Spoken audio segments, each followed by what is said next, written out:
Jeremiah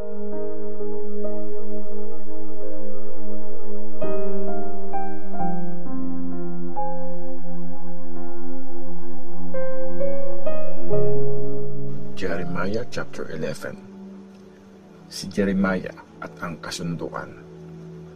Sinabi ni Lord kay Jeremiah, pakinggan mo ang sinasabi sa kasunduang ito. Sabihin mo ito sa mga taga-Juda at taga-Jerusalem. Sabihin mo sa kanila, sinabi ni Lord, ang Diyos ng Israel, susumpain ang kahit sinong hindi susunod sa kasunduan. Ito ang kasunduang ginawa ko sa mga ancestors nila after ko silang ilabas ng Egypt. Ang lupaing parang pugon na tunawan ng bakal. Sinabi ko sa kanila na sundin ako at gawin ang mga utos ko. Kung gagawin nila ito, magiging bayan ko sila at magiging Diyos nila ako.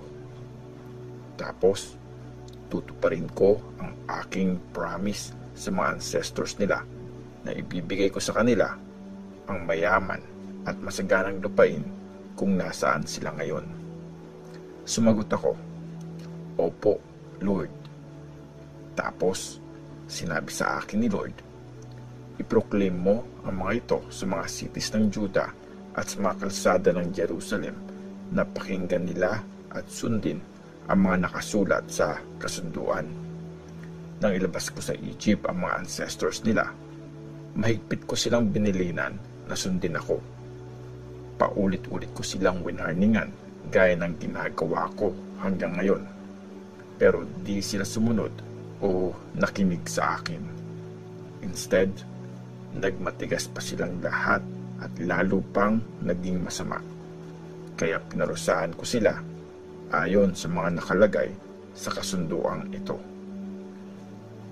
Dagdag pa ni Lord, nagpaplano magrebelde laban sa akin ang mga taga-Juda at taga-Jerusalem. Ginawa rin nila ang mga kasalanan ng mga ancestors nila na hindi sumunod sa mga sinabi ko. Nag-worship sila sa mga Diyos-Diyosan. Parehong sumira ang mga taga-Israel at mga taga-Juda sa kasunduang ginawa ko sa mga ancestors nila. Kaya ngayon, akong si Lord ang magpapadala sa kanila ng isang disaster na di nila matatakasan. Kahit na tawagin nila ako, di ko sila papakinggan. Dahil dito, pupunta at hihingi ng tulong sa mga Diyos-Diyosan ang mga taga-Juda at taga-Jerusalem. Mag-o-offer sila ng mga handog sa mga Diyos-Diyosan, pero di rin sila maililigtas ng mga ito sa oras ng pagkawasak nila. Kasing dami ng mga cities ng Juda ang mga Diyos-Diyosan nila. Kung gaano karami ang mga kalsada sa Jerusalem, ganon din karami ang mga tinayong kahiyahiyang altar para sa paghandog kay Baal. Kaya ikaw, Jeremiah, huwag mo nang ipag-pray ang mga taong yan. Pag humingi sila ng tulong dahil sa nararanasan nilang hirap, di ko sila papakinggan. Sinabi ni Lord, dahil sa sobrang tindi ng kasamaan ng mga taong minamahal ko, may karapatan pa ba silang pumasok sa aking temple? Maililigtas ba sila mula sa disaster ng mga inoffer nilang mga karne? Makakapag-celebrate pa ba sila? Tinuring ko sila dati na parang malagong olive tree na sagana sa bunga. Pero ngayon, susunugin ko ang punong ito kasabay ng dagundong ng kulog at masisira lahat ng mga sanga nito. Akong si Lord na makapangyarihan sa lahat ang nagtatag sa Israel at Juda. Pero ngayon, wawasakin ko na sila. Ginalit nila ako dahil nag-offer sila ng mga handog kay Baal. Ang banta sa buhay ni Jeremiah. Ininform ako ni Lord tungkol sa masamang balak na makaaway ko laban sa akin para akong maamong tupa na dinadala sa katayan. Di ko alam na may masama pala silang balak sa akin. Sinabi nila, putulin natin ang puno kasama ang mga bunga. Patayin natin siya para wala nang makaalala pa sa kanya. Kaya nagpray ako. Makatarungan kang judge, O Lord na makapangyarihan sa lahat. Sinusubok mo ang puso at isip ng bawat tao. Ipakita mo sa akin ang paghihiganti mo sa kanila. Pinagkakatiwala ko sa iyo kung ano man ang mangyayari sa akin. Tapos, sinabi ni Lord, Jeremiah, papatayin ka ng mga taga-Anathoth pag nagpatuloy ka sa pagpuproclaim ng message sa pangalan ni Lord. Paparusahan ko sila. Mamamatay sa gera ang kanilang mga kabataang lalaki. Mamamatay sa gutom ang mga maliliit nilang anak. Matinding disaster ang ipapadala ko sa mga taga-Anathoth sa takdang panahon ng pagpaparus sa kanila. Walang may iwang buhay sa kanila. Jeremiah chapter 12. Nagreklamo si Jeremiah kay Lord. Matuwid ka, Lord. Kung magreklamo man ako, ikaw pa rin ang tama. Pero magrereklamo pa rin ako sa iyo. Bakit nagtatagumpay ang masasama? Bakit nagiging sagana ang buhay ng mga taksil? Itinatanim mo sila at nagkakaugat. Lumalago sila at namumunga. Maganda ang mga sinasabi nila tungkol sa iyo.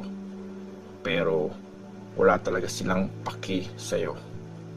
Pero kilala mo ako, O Lord. Nakikita mo ako at subok na ang katapatan ko sa iyo. Kaladkarin mo ang mga masasamang ito gaya ng mga tupang dinadala sa katayan.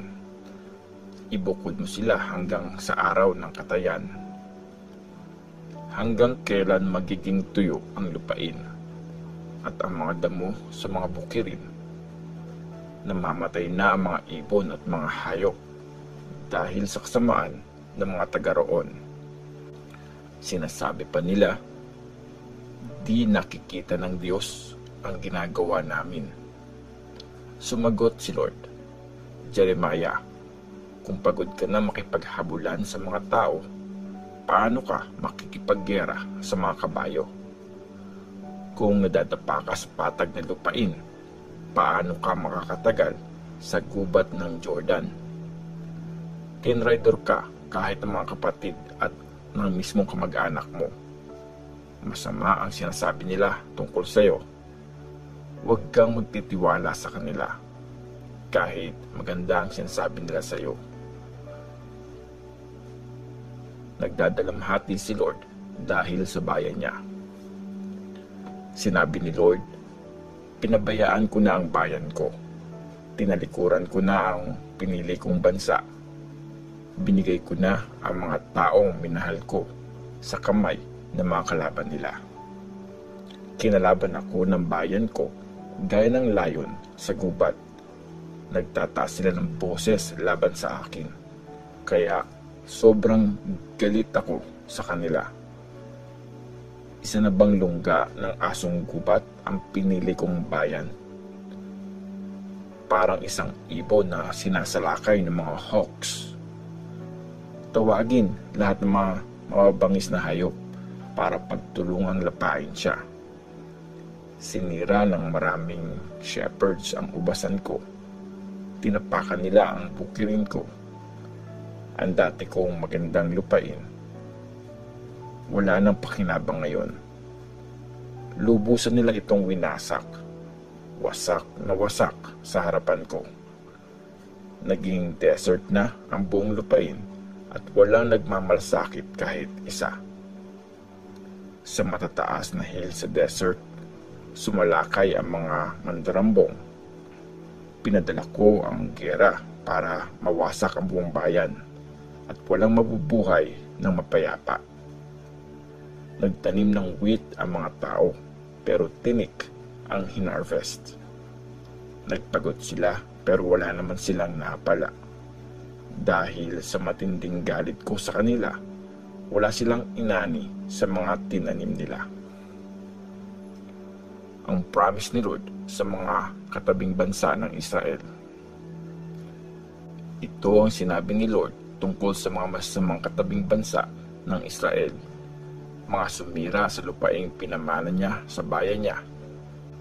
Bubunutin ko sila sa mga lupain nila at irerescue ko ang Judah mula sa kanila.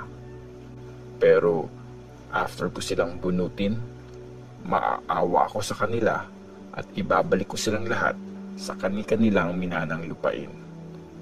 At pag dumating ang time na tanggapin nila ng buong puso ang paraan ng pamumuhay ng bayan ko at matuto silang manumpa ng ganito, witness si Lord, ang Diyos na buhay, tulad ng itinuro nila sa aking bayan na pagsumpa kay Baal. Magiging parte sila ng bayan ko at mamumuhay ng sagana. Pero bubunutin ko at wawasakin ng tuluyan ang kahit anong bansang di makikinig sa akin. Ako si Lord ang nagsasabi nito.